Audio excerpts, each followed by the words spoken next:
স্থানীয় সরকার প্রশাসন কেউ আসে না, আসছে এখানে পাইছেন আপনারা? এখন এবারের বাজেটের একটা টাকাও আমরা দুর্নীতি হইতে দিব না, লুটপাট হইতে দিব না। এখানে চট্টগ্রামের মানুষ আসলে খুবই কষ্টে আছেন। সরকারের অবহেলা হোক বা যে কারণে হোক, সরকার পারতেছে না। এনসিপির পক্ষ থেকে আমাদের জোবায়ের মানিক ভাই আছেন, উনি আমাদের কেন্দ্রীয় কমিটির সদস্য এবং উপজেলা এখানে কাজ করতেছেন। উনি আমাদেরকে জানাইছেন যে এইখানে এই এলাকায় পানিবন্দী কিছু পরিবার আছে, কিছু বাসা বাড়ি নষ্ট হয়ে গেছে।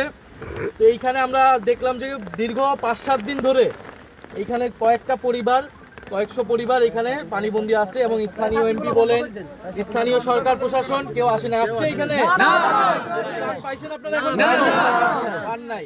এখন আমরা আপনাদের পরিবার ঘরে ঘরে কথা বলছি, সবাই একটা কথাই বলছে, বেড়িবাঁধের কারণে এই বন্যা বা এই পানি জমে যাওয়া এইটা কয়েক বছর ধরে এখানে সমস্যা হচ্ছে। সত্য কি না?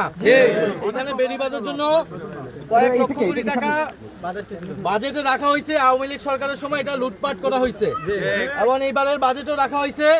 আমরা আপনাদেরকে কথা দিয়ে যাচ্ছি, এবারের বাজেটের একটা টাকাও আমরা দুর্নীতি হইতে দিব না, লুটপাট হইতে দিব না। বেড়িবাঁধের কথা আমরা তুলবো সংসদে এবং এই টাকা যাতে স্থানীয় এমপি হোক, প্রশাসন হোক, তারা যাতে সঠিকভাবে টাকা ব্যয় করে এবং দ্রুত সময়ের মধ্যে বেড়িবাঁধটা হয় এবং এইখানে স্থানীয় আপনারা যারা আছেন তাদের যাতে এই কষ্টটা দূর হয়, এটার জন্য আমরা ইনশাল্লাহ চেষ্টা করব। পুরো বাংলাদেশের মানুষ চট্টগ্রামের মানুষকে নিয়ে কিন্তু এখন উদ্বিগ্ন, কনসার্ন।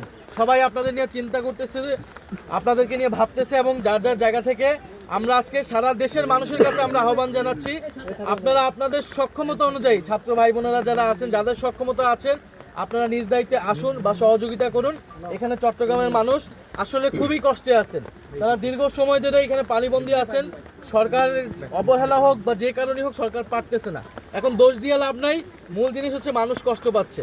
ফলে আমরা যদি যাদের সক্ষমতা আছে সবাই যদি এগিয়ে আসি, আমরা আশা করি দেশবাসী যদি ঐক্যবদ্ধ হয়, আমরা এই মানুষগুলোকে কিছুটা হলেও সহযোগিতা করতে পারবো, তাদের কষ্ট কিছুটা দূর করতে পারবো। আমরা কিন্তু কক্সবাজার, পার্বত্য চট্টগ্রাম এলাকা নিয়ে আমরা বারবার কথা বলছি এবং ত্রাণ ও দুর্যোগ মন্ত্রী কিন্তু তখন দাঁড়িয়ে বলছেন তারা কি কি ব্যবস্থা নিচ্ছেন বা নিচ্ছেন না।